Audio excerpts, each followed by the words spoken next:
Hey, before we start today's video, if you're curious or interested in my thoughts about the Nintendo Switch 2 in general, I have just worked on a very long and very comprehensive review, and that's going live at my workplace, so I'm gonna have the article linked below if you're curious about that. But yeah, if that's the place to read about that. So now let's get on to the video.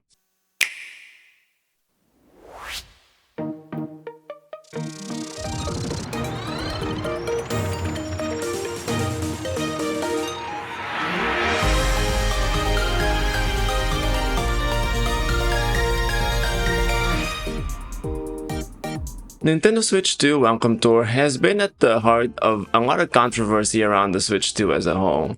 When this was announced during the Switch 2 Direct back in April, I think a lot of us were surprised to know that it was a paid downloadable game and not a pack-in. And ever since then, that fact has kind of tarnished this game's reputation because everyone just thinks it should be a pack-in, it's not worth money, and Nintendo's being greedy. Now, as I alluded to before, I'm an idiot and I decided to buy it anyway.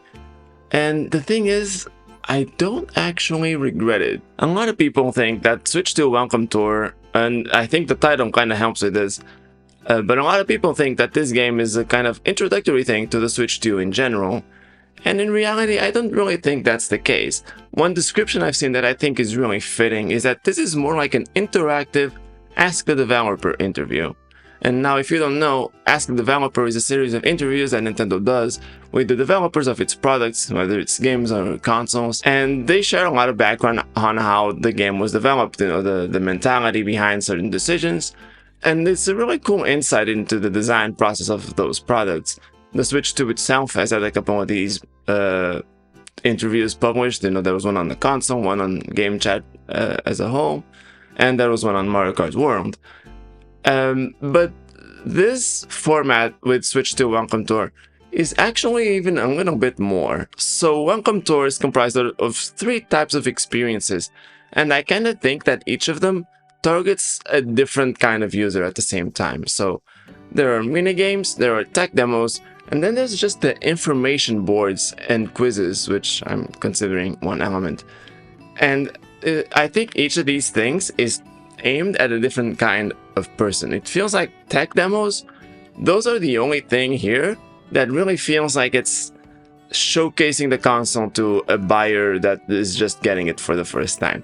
It kind of shows off the features of the console in very basic ways so you can understand the possibilities of what the technology offers. So there's tech demos of like HD Rumble 2, so you can kind of see how it can produce vibrations that convey realistic feelings.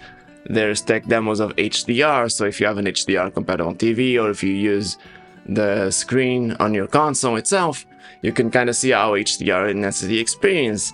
There are demos showing off variable refresh rate and how that enhances the smoothness of the experience while you're playing a game. And those are very basic things. I would say the tech demos are the least worthy part of the package for me, but at the same time, they are the part of the package that would be more suited to be a pack-in, because those would be, showcases of what the technology can do, but in a very basic way. Then the minigames, I feel like they target, they have a bit of a wider net here. So the minigames, they can be for those same people who just bought the console and kind of know what it's capable of, because they show off a lot of those features in more interactive ways where you can actually play a game that makes use of those features. A lot of these mini games use the mouse, so there's a lot of mouse control based things. There's this one where you have to dodge like spiked metal balls that are falling down and you control it on UFO, trying to avoid them. And then there's the ultra hard mode of that, which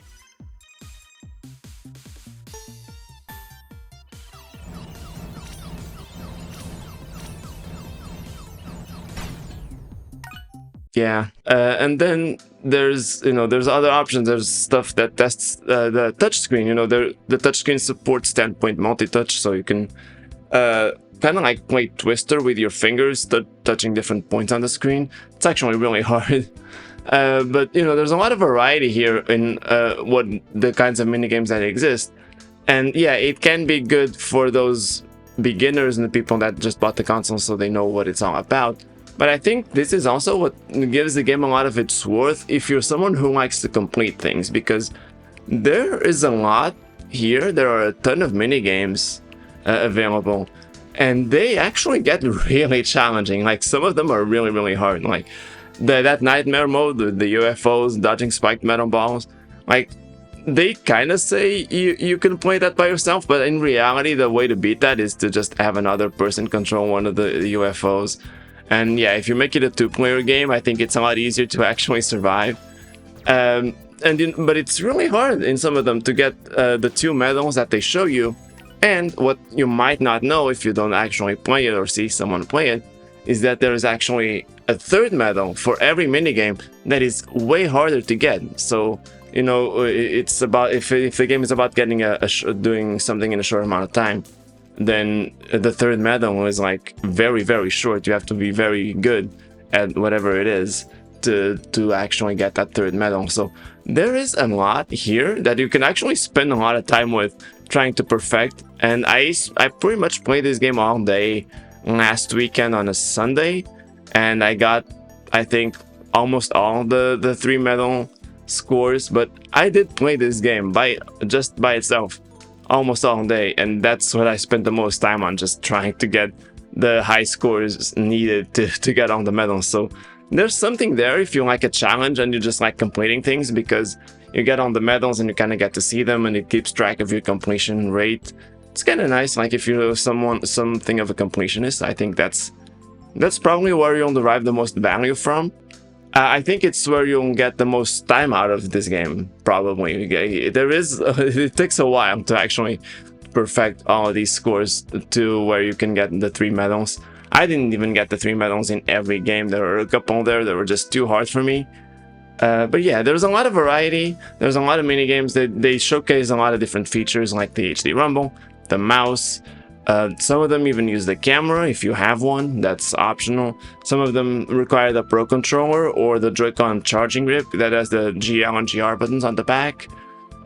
So there's a lot there to really showcase the capabilities of the console, and it also challenges you in very demanding ways sometimes. So I think that's where you'll probably get the most time out of this game. But my favorite part of Welcome Tour is actually the information boards, and this is where things are more like an interactive as a developer experience. So this segment of the game, in my view, is more aimed at the people who are fascinated by gaming and by technology. It's not for beginners. Like, this is not for someone who just buys the console to play games. Like, it's not really interesting for everyone who just buys the Switch 2. But if you're someone like me, or someone who's just passionate about this stuff, who's really interested in knowing things about this, like, I just like knowing about the history of video games and the thought process behind making certain products. Like, that, I find that stuff fascinating, and in that regard, the Switch 2 Welcome Tour is amazing. Like, I love just how much Nintendo was willing to share in this little game. Like, there's so much information here about pretty much every aspect of the Switch 2, and it really is my favorite part of this game. There's so much you learn. I think the first time where I went like, oh wow, that makes so much sense, is there's this one part where you're learning about the magnetic connectors on the Joy-Con. And if you look at the Switch 2, there's just a tiny little gap between the console itself and the controllers when they're attached. There's like a tiny sliver between them. And I thought, you know, when I just saw it, I thought, that probably doesn't feel as good as it should. But they explained the reason why. You know, the Joy-Con attached to the Switch 2, magnetically, there's no locking mechanism besides the magnets. And Nintendo explains that, you know, if there was no gap between the two, what would happen is that when you twist the Joy-Con on the console, because it creates leverage at the contact point, it'll make it easier for the Joy-Con to come off of the console. So the gap there actually makes it harder for you to remove the Joy-Con accidentally. And that's just like, it makes so much sense, but it's kind of genius. Like, it's something that when you just look at it, you really don't think about it, but it makes so much sense. when you consider it. And they explain even further that like the because the magnets on the Switch 2 connect to the metal buttons on the Joy-Con 2 controllers, and the buttons have a little bit of wiggle. So when you twist, even if you try to twist the controller, the magnets can also move, so they're always at the strongest attachment position. Like they always have the strongest attachment force that they can get to the console. So you can't remove these things accidentally very easily. You actually need a lot of force. And everything here is just like that. Like there's some more basic surface level stuff, but they explain so much about the console and even about the technology. They'll explain why variable refresh rate is important, because these are things that not everyone who buys these consoles will know, and they don't need to know. Like it's not important. But like with variable refresh rate, they explain how if a game is updating, if a game the frame rate on the game drops below the expected level, it because of the way the refresh rate works, it kind of makes it so that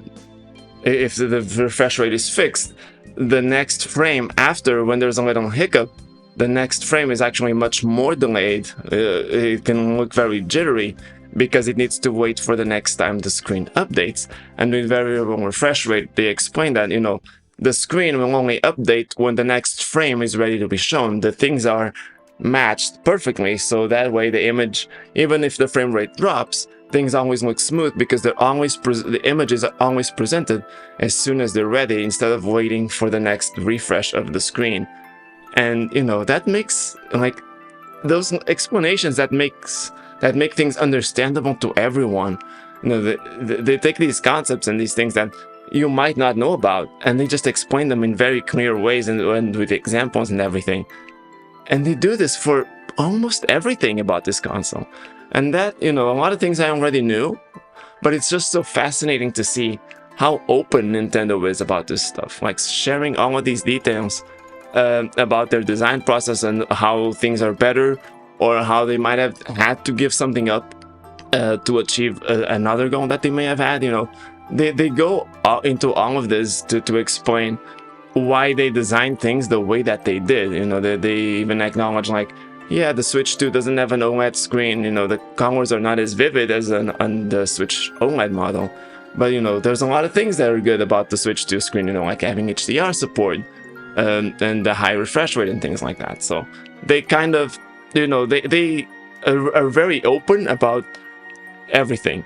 And at one point, the welcome tour, you start on the outside of the console, but at one point you go inside the controllers, the two Joy-Con, and the system itself, and like inside is like a shockingly accurate representation of the actual hardware that is inside the console. It's so cool to just like see all of that revealed so openly by Nintendo. I don't know, it's fascinating. And you can tell with how long I'm going on about this. Like, this is my favorite part of the entire thing, is just seeing the inside and out of this system and all the thought process, everything that goes into making this product what it is. It's so interesting to me. Like, I love it. That for me, that is what gives this thing the most value. Like, I don't think it would be a good package without the minigames. I think that's kind of necessary if you want to sell it to more people, because that's like that's kind of like where you get the most value in a way of, having something to do. But the things that you learn just checking out all the information boards throughout Welcome Tour, it's so much fun. It's so interesting to just learn about all of this. I don't know, it's awesome. And I also really like, when they quiz you at the end of this after you read the information boards, they give you quizzes on the highlights of the information.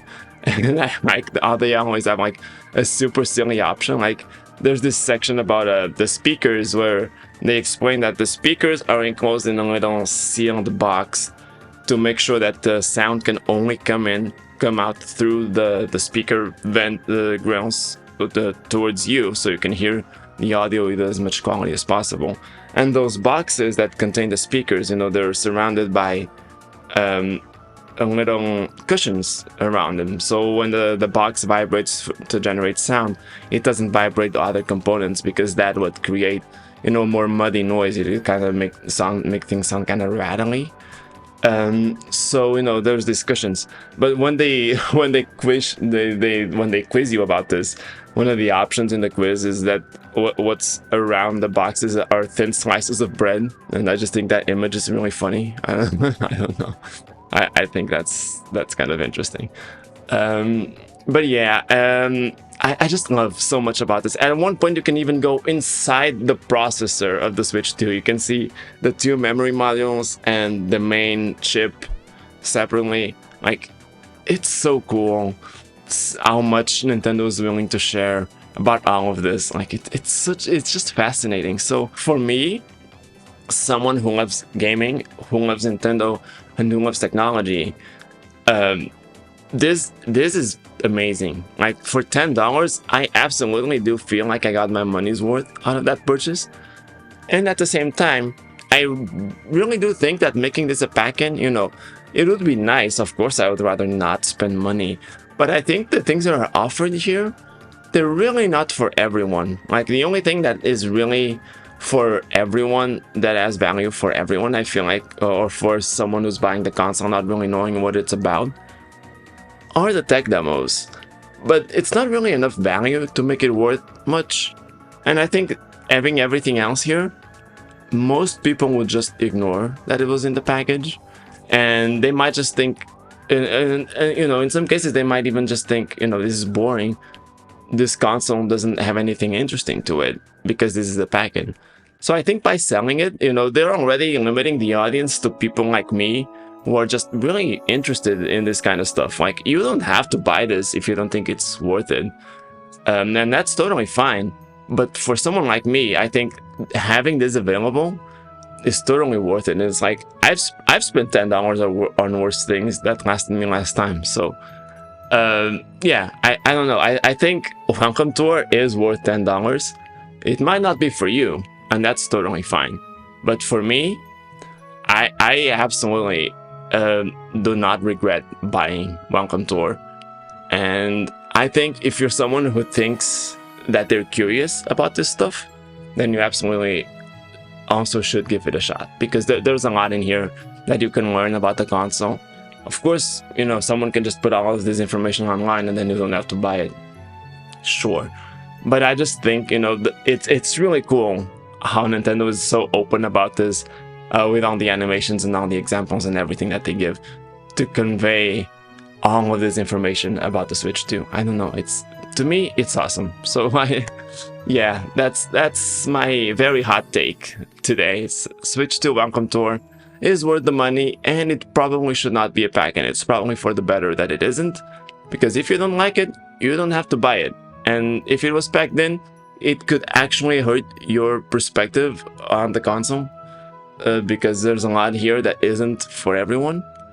So yeah, I think Nintendo made the right call with Switch 2 Welcome Tour, and I really like it. I'm really glad I bought it, and I'm really glad I learned as much as I did. And I would do it again. Like, knowing what I know today, if I went back to launch day and had to choose if I bought it again or not, I would, because I do not regret that purchase. So yeah, that's pretty much it for today. Thank you for watching, and I'll see you guys next time. Bye.